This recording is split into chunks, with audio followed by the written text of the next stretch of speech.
A'udzu billahi minasyaitonir rajim. Bismillahirrahmanirrahim. Alhamdulillahi rabbil alamin wassalatu wassalamu ala asyrafil anbiya'i wal mursalin sayyidil awwalina wal akhirin sayyidina wa maulana Muhammadinil amin wa ala alihi tahirin was sahabati ajma'in wattabi'in wa tabi'it tabi'ina lahum bi ihsanin ila yaumiddin, amma ba'du. Para bapak, para ibu sederek sedaya hadirin jamaah Masjid Al Hidayah griya Taman Asri ingkang dirahmati Allah Subhanahu wa taala. Alhamdulillahirabbil alamin. Melanjutkan ngaji fikih damel panduan kitab Safinatun Najah. Sakmangke terusane mengkafani mayit. Kemarin diterangkan paling sedikitnya itu adalah satu baju, satu kain mori yang menutupi seluruh tubuhnya tanpa kecuali.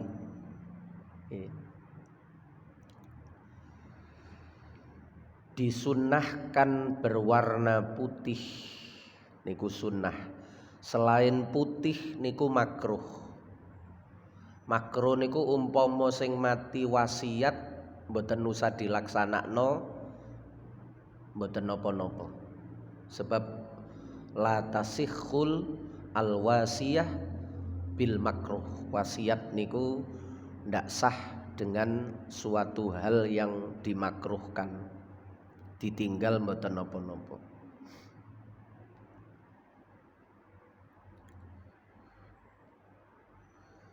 Di samping disunnahno pote, karena itu juga yang dipakaikan kepada Kanjeng Nabi. Itu baju yang dicintai warna putih oleh Kanjeng Nabi. Disunnahkan juga kain niku kain katun. Wal qatnu afdalu li'annahu sallallahu alaihi wasallam kufina minhu. Kanjeng Nabi niku kain kafane saking katun. Niki nek kepingin niru Kanjeng Nabi, dadi madakno karo Kanjeng Nabi niku kesunahannya ndak bisa dibantah. Wong kepingin podo karo nabine kok nggih mboten elek, bagus malahan.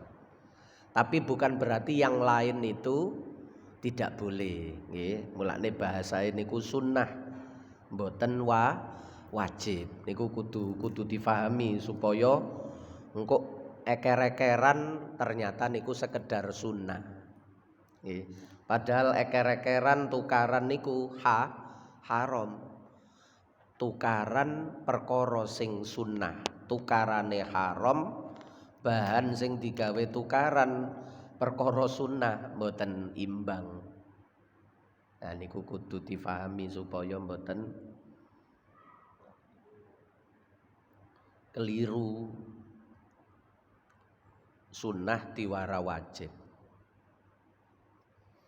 Tapi kalau mudah untuk diperoleh, mudah untuk didapat, yo kenapa harus ditinggalkan sunnah itu? Nggih. Wis iki ae. Gak popo, ya iku ya gak popo, tapi iki lho ana. Nek gak ana ngono karuan, wong ana. Gampang goleke. Nggih.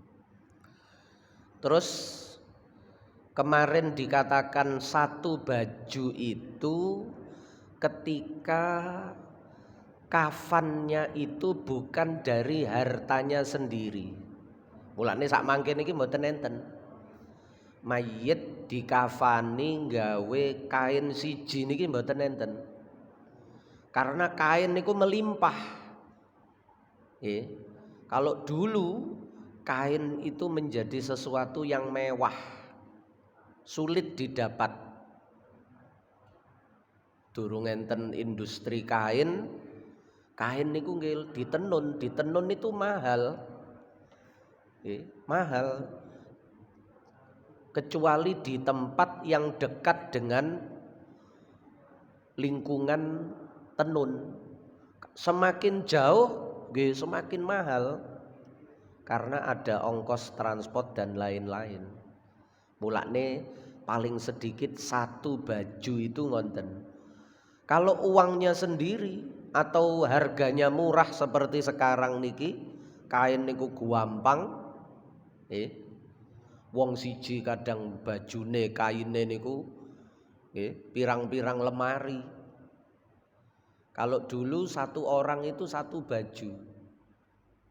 Saking gak duwene wong biyen niku, Sayyidina Ali.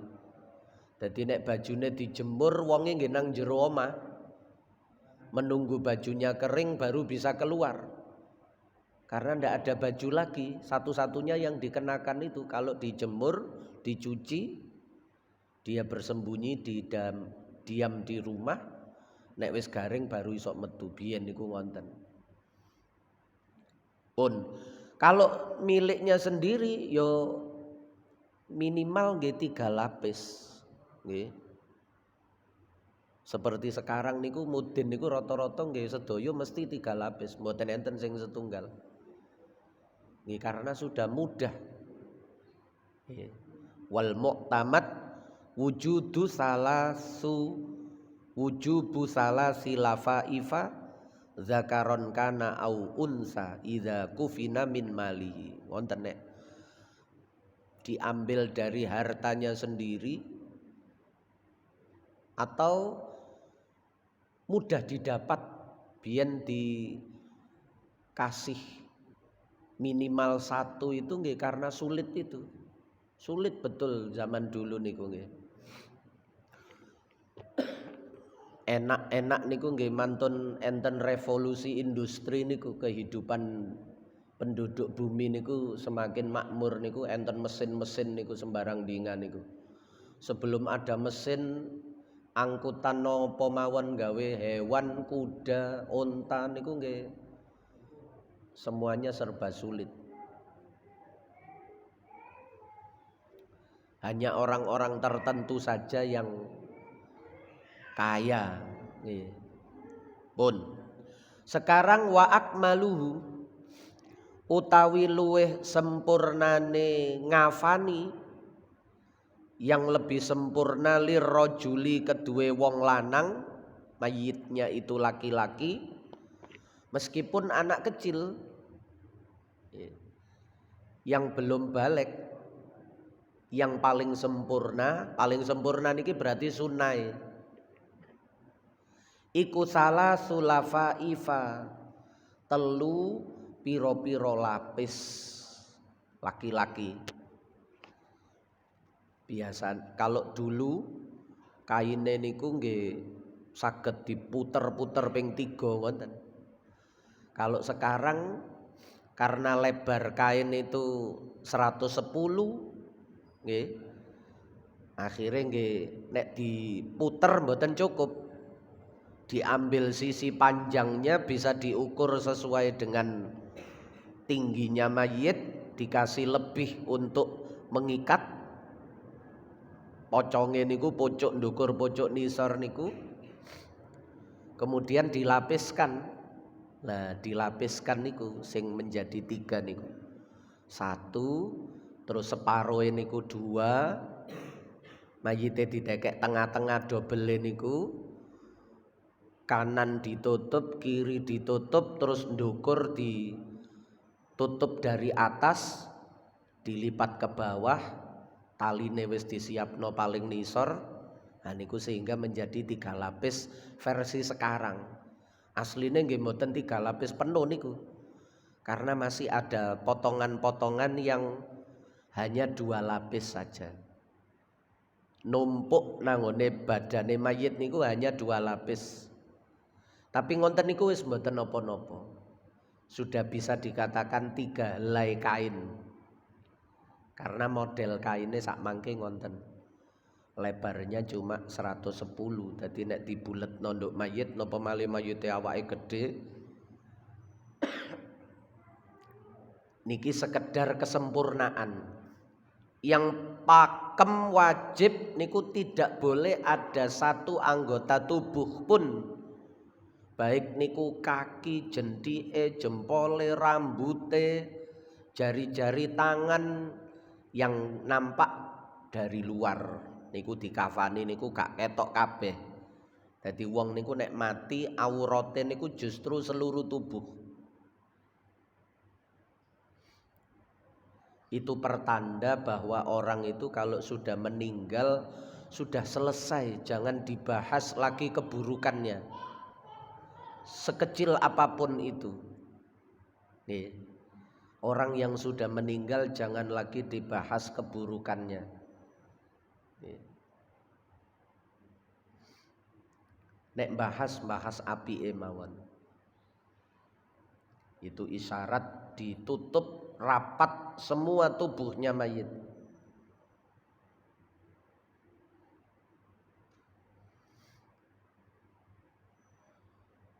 Niku untuk laki-laki.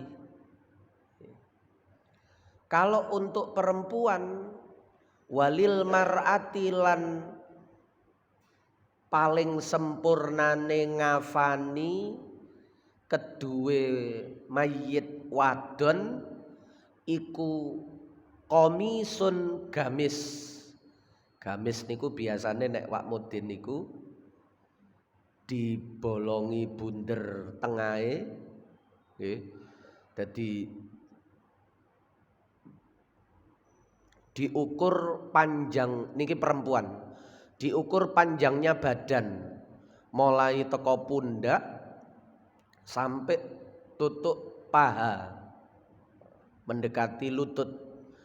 Niku diambil 2 kalinya, lalu dilipat, terus tengahnya niku dibolongi melingkar, setengah lingkaran ngoten. Terus tepinya niku digunting, sret. Nah niku dilebokno nduk mayit. Jadi seperti gamis. Nutupi badan niku komisun. Nutupi badan, dimasukkan leher, setengah lingkaran tadi kalau dibuka, nah niku menjadi satu lingkaran untuk leher niki, lubangi leher niki. Masuk depan, belakang. Nutupi badan niku satu. Perempuan niku lebih banyak lapisannya. Yang sempurna nggih. Sebab awake wong wedok niku nggih lebih berisi daripada wong lanang. Nek wong lanang niku polosan lurus ngoten.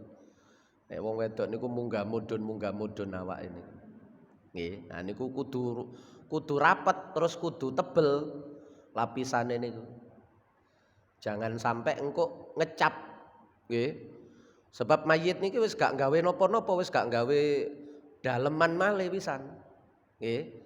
Wis mboten gawe BH, mboten gawe niku mboten lah. Niku nek kaine tipis, mari ngonten lapisannya kurang, pas didukno nduk ngene makam niku, wah wong-wong nerawang ketok udan-udan pisan, gawat. Nggih. Jadi segala kemungkinan mulakne rumiyin niku wong nek nang kuburan niku nggawa payung. Niku nggih diantarane njagani nek udan ngoten niku. Njagani nek udan terus mayit iki kudanan, kaine teles, kain kafane ngeplek nang tubuh. Lho ya napa niku gak bahaya ta? Iya. Ngeplek nang tubuh kain kafane niku. Nah niku mulakne dipayungi niku maksude diantarane niku. Nggih. Mboten sekedar untuk supaya sakral kelihatan, mboten nggih niku memang jaga-jaga. Jaga-jaga ngonten niku kok beke mara-mara udan. Nggawa payung sehingga ketika hujan payung. Nek sak mangke wong-wong nek nduk makam niku tutupe keranda niku ya, niku dibentangkan nggih niku diantaranya itu juga.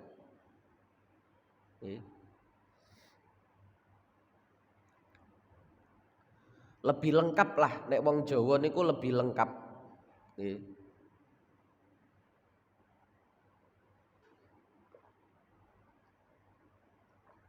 Semakin hari niku semakin ada penyempurnaan dan itu tidak apa-apa. Biyen bahasane ruda papat rupa menungso sakmangke rata-rata disurung gawe enten bane wisan. Nggih. Wis lebih ringan kari nyorong wonten mawon. Jagane nek mayite lemu niku nggih, atik makamnya jauh diangkat uang niki ya nek wong-wong ngerti yang ikut memakamkan banyak terus pengertian diluk-diluk ganti. Kaya nduk desa ngoten nduk kota niku nek gak dijaluki ganti ngoten mboten. Akhire metu ide wis gawekno troli ya. Gawekno gledekan ngoten niku wis. Nah, sehingga mayit niki wis enak. Sing ngubur titik, sing ngubur akeh niku tidak begitu menyusahkan, tidak berat. Terutama niku wau nek sing sedo niku gede-gede awake. Wong zaman akhir niki kan cenderung lemu-lemu tambahan nggih. Tambah mriki niku tambah golek wong kuru niku rada angel. Pun. Itu yang pertama untuk perempuan gamis untuk menutupi badan. Mari ngonten wa khumarun nggih. Lan khumar.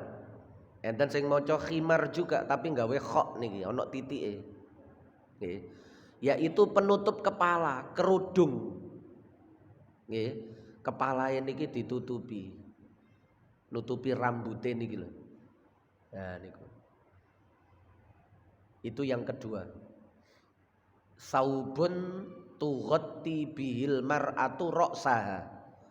Baju yang kain nggih, saubun niku. Kain yang digunakan perempuan untuk menutupi kepala nggih kerudung niku. Biasanya ditutupno kepala ngoten niku.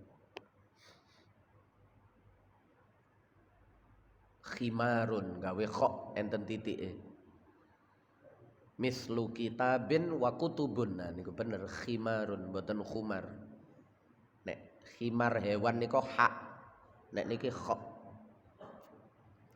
Dua, satu gamis nutupi badan, dua khimar menutupi kepala. Khimar niku nggih dari kata khamrun niku nggih. Khamr khimar niku kan kha niku. Artinya menutup. Khamr itu menutup akal. Innamal khamru itu disebut khamr karena dia menutup kepala. Napa menutup akal? Khimar niki menutup kepala. Yang ketiga wa izarun lan sarung. Nek yai biyen maknane tapeh, sewek. Nggih. Untuk menutupi kaki. Dari mulai pinggang sampai ke bawah, sampai kepada bawah kaki, sampai sikile ketutup pisan, ditambahi, okay. Sikil ditambahi malih. Jadi nanti ikatan pocong di bawah niku masuk niku, tapeh niku masuk. Okay. Diikat di tengah wonten. Niku 3. Mari ngonten ditambah nggih walafa fatani lan 2 lapis.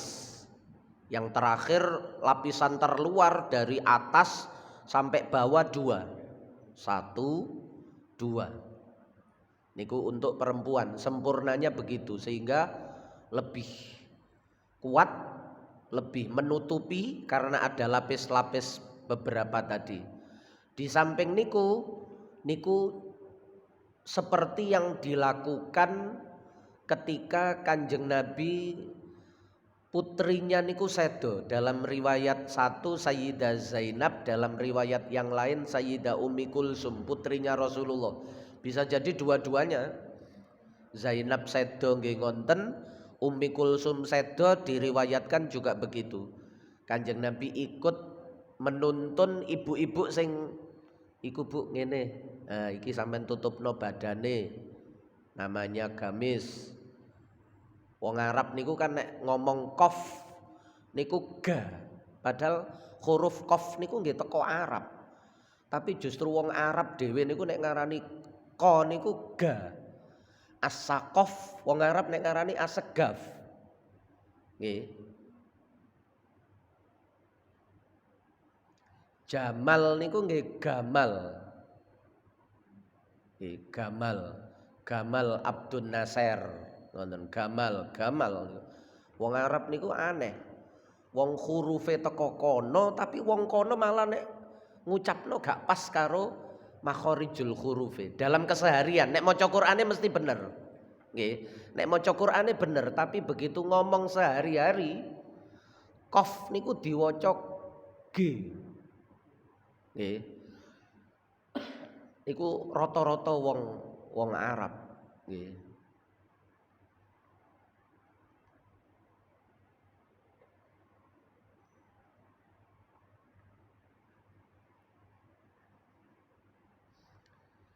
Nek wong Mesir mboten, wong Mesir niku sing diwaca G niku jim. Nggih. Nek wong Arab sing Mesir niku kan melok Afrika. Nek wong Arab koyok Yaman terus Saudi niku nek qaf niku diwaca G. Ga. Ko diwaca ga. Nek wong Mesir ja niku malah diwaca ga. Dadi Jabir ngoten Gabir. Ja niku diwaca G. Wong Mesir niku. Nek qaf niku malah diwaca A. Dadi ko niku diwaca A. Wis bingungi pokok ngerungokno wong Mesir ngomong niku bingungi. Mboten ngerti karepe niku. Mboten ngerti soalnya hurufe berubah. Tebu niku kosop. Tapi wong mriko nek ngarani asop.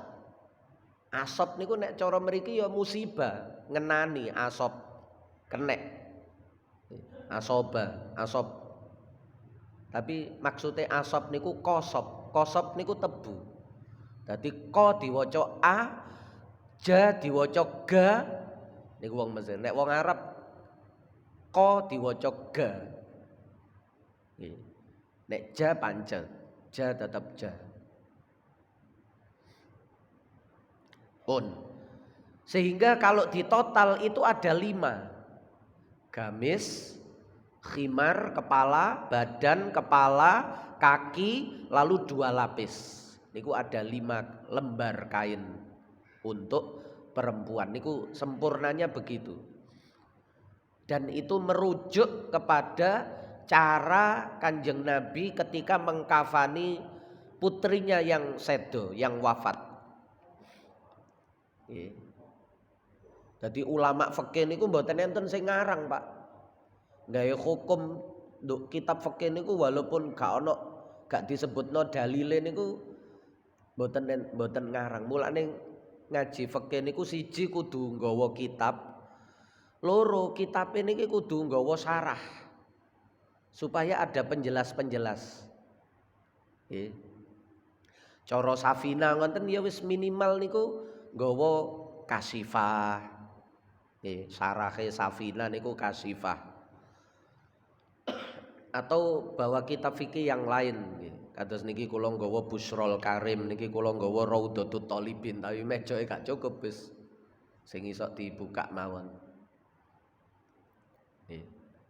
Pun kula waca nggih. Pun itu supaya kita lebih tahu, lebih mendalam di dalam menjelaskan, terutama gurune niku. Nek mboten nggih akhire ngwarang teko pola fikire dhewe, dinalar-nalar dhewe lah niku mesti nggare kontroversi ngonten niku, Pak. Karena fikih itu ada pakemnya, ono dalil aklinya, tapi yang pokok itu dalil naklinya itu pasti ada. Usul fikihnya, kaidah fikihnya, nalar fikihnya niku jalan. Cara ana khilaf ngoten, khilaf itu kalau masih dalam alur nalar fikih tidak keluar dari pemahaman fikih dengan dalil yang sama niku saged beda.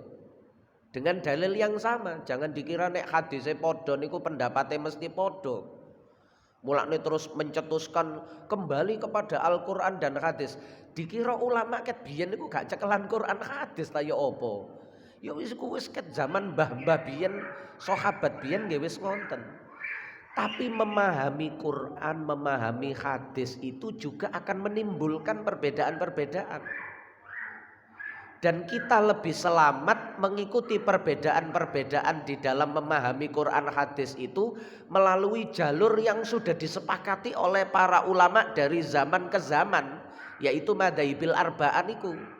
Dibandingkan kita mencetuskan sendiri pemahaman baru, lalu nggawe kumpulan majelis tafsir Al-Quran, penafsiran baru dengan akal yang lemah, ilmu yang sedikit, akhirnya metu aneh-aneh ngonten niku. Cendil halal, asu halal. Karena di Al-Quran gak ana muni haram niku. Lah dheweke wis kadung gawe kumpulane majelis tafsir Al-Quran. Ya, jenengan pados ini cendil halal, MTA misalnya. Niku nggih karena nalare teko Quran dinalar dhewe. Innama harrama alaikumul maitatu waddamu walahmul khinziri wa ma uhilla li ghairillahi bi.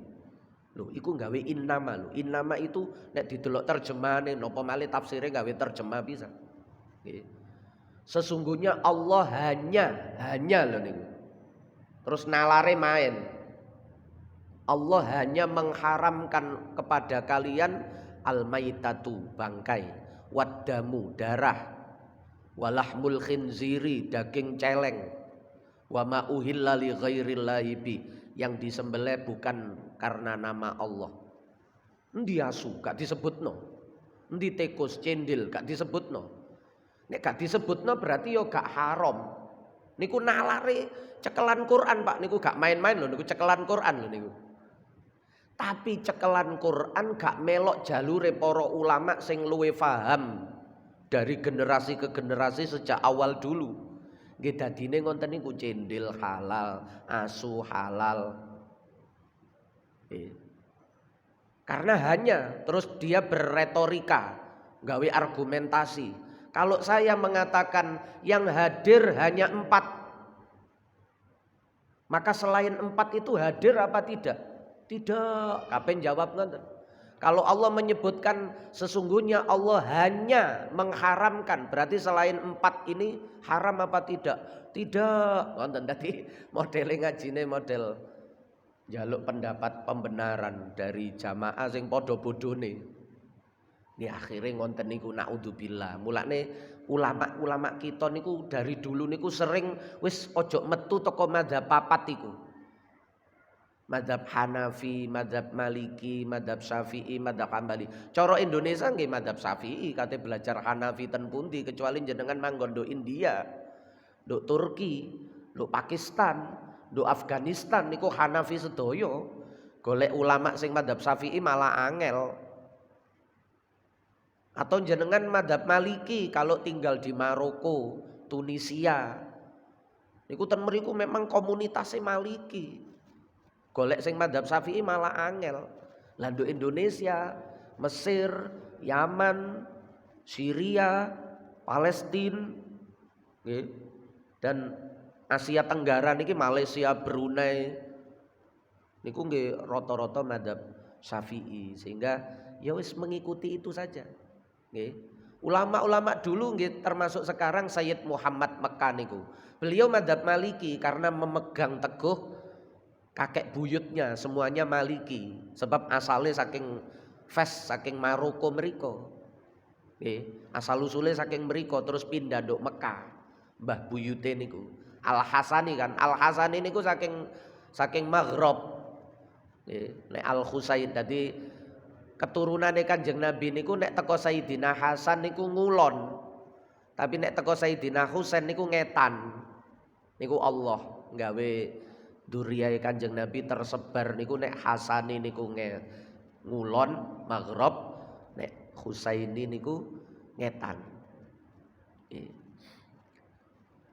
Tapi santri-santri ini termasuk sing saking Indonesia ketika belajar ke Mekah kepada Sayyid Muhammad termasuk sak mangke putrane Sayyid Ahmad, Al-Maliki niku nggih diwulangine madzhab Syafi'i, mboten diwulangi madzhab Maliki. Mentang-mentang gurune Maliki terus muridé pindah madzhab ya.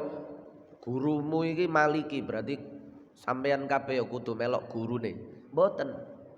Disesuaikan dengan kampung halamannya. Sampeyan nanti setelah pulang akan mengabdikan ilmu di kampung halaman. Kalau kampung halaman kalian Syafi'i, kalian di sini harus belajar madzhab Syafi'i supaya kalian tidak berbeda dengan masyarakat kalian. Cek gak tukaran ae. Nek beda niku gak arep tukaran mawon. Nggih. Nah niku wonten karena 4 madzhab niku bener kabeh. Ada jalur sanatnya, ada nalar keilmuan yang ilmiah. Bisa dipertanggungjawabkan secara dalil maupun secara hujjah argumentasi. Jenengan nek kepingin ngerti titik-titik belajar ngonceki dalil niku tiap Selasa ba'da Isya ten Masjid Baitur Rahim niku kula sing ngaji niku ngaji Bulughul Maram. Bulughul Maram niku kan hadis. Niku dalil hadis tok lho, mboten nyenggol Quran. Niku jenengan akan melihat bagaimana satu hadis tapi bisa difahami berbeda-beda oleh madzhab 4 niku. Jadi kitab siji Bulughul Maram niku mboten cerita madzhab Syafi'i tok. Dalil sing ditokno niku ya iso sing dienggo Hanafi, iso dienggo Maliki, iso dienggo Hambali. Jadi wong sing gak ngerti madzhab papat nerangno Bulughul Maram niku bingung.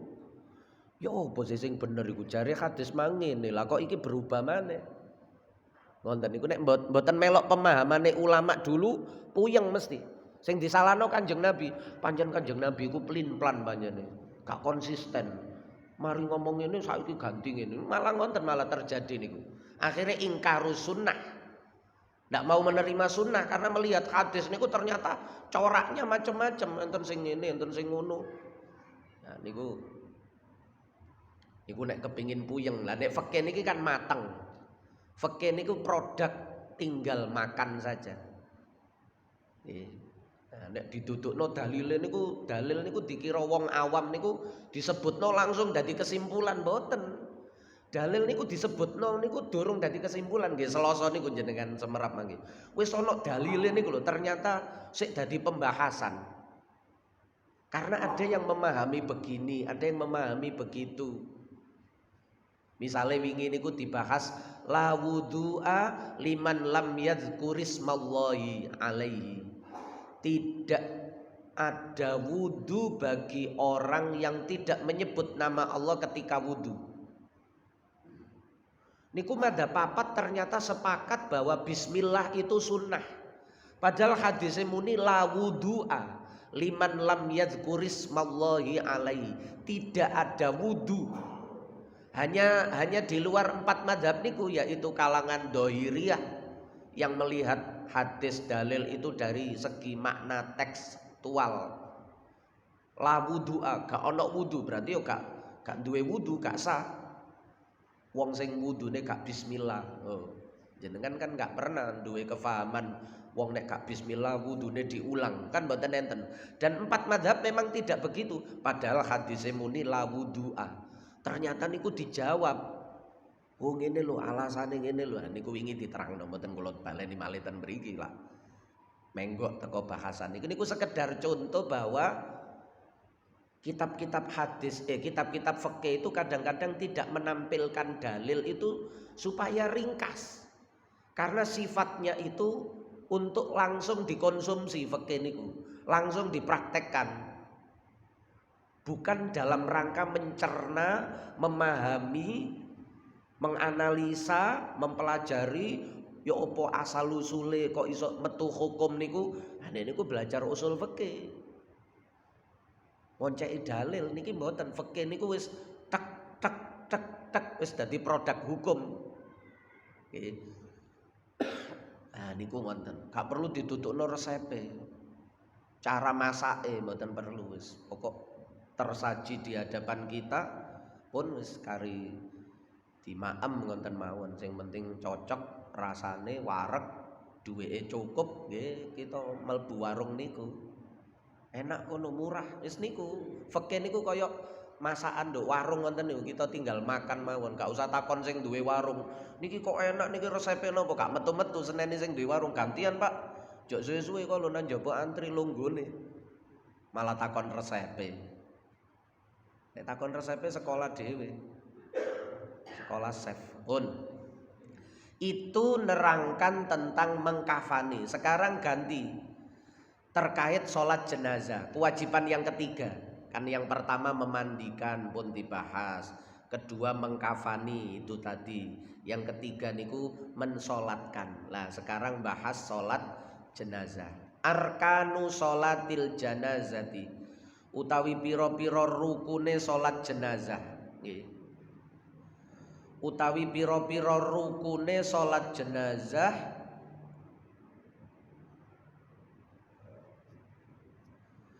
iku sab'atun onok pitu.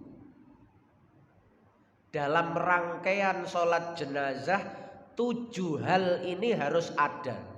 Kalau tidak bisa disebut sebagai sholat jenazah yang menggugurkan fardu kifayah. Al-awwalu yang pertama,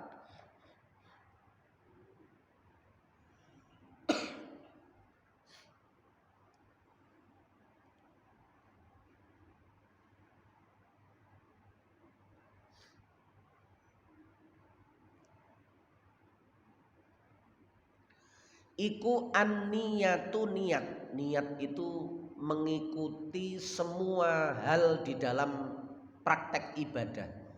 Pasti di dalamnya itu terkandung rukun yang bernama niat.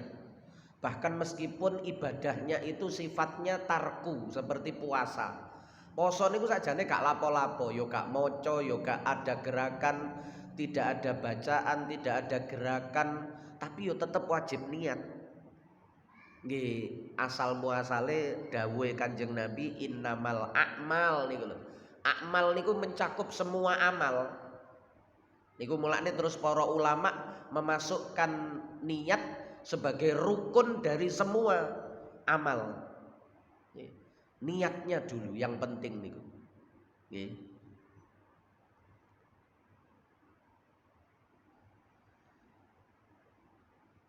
Wa innama likulli imri'in ma nawa. Masing-masing orang itu mendapat bagian dari apa yang dia niatkan.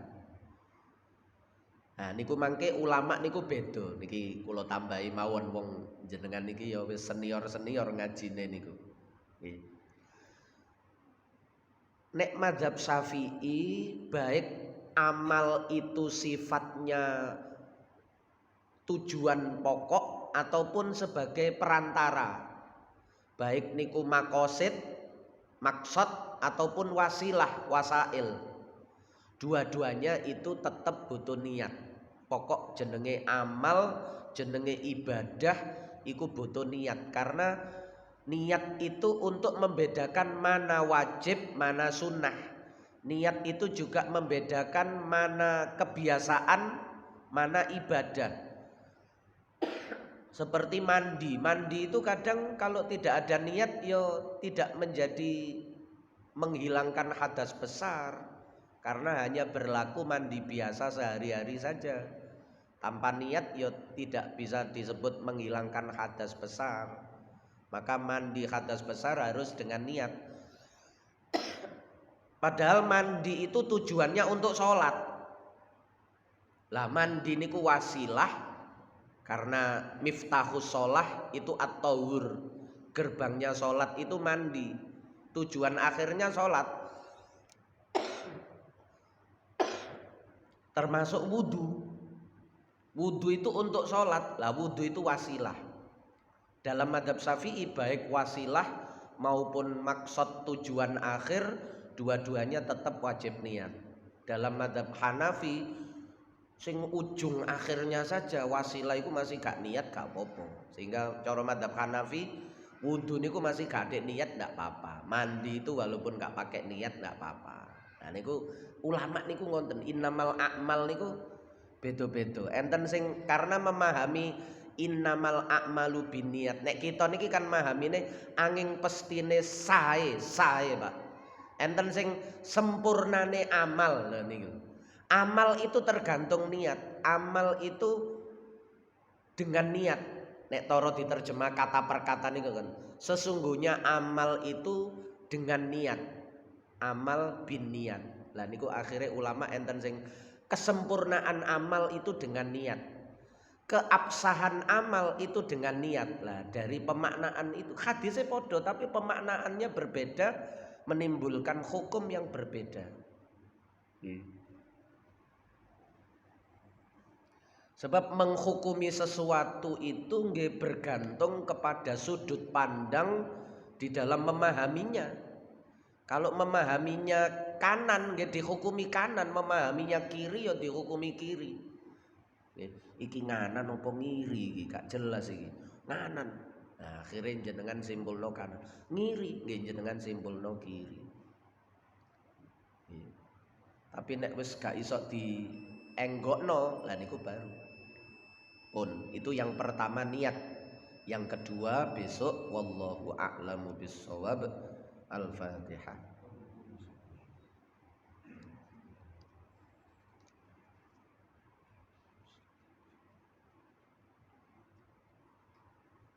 Barangkali ada yang ditanyakan, monggo.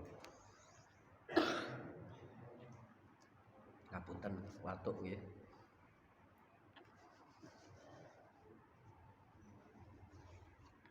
Sampun.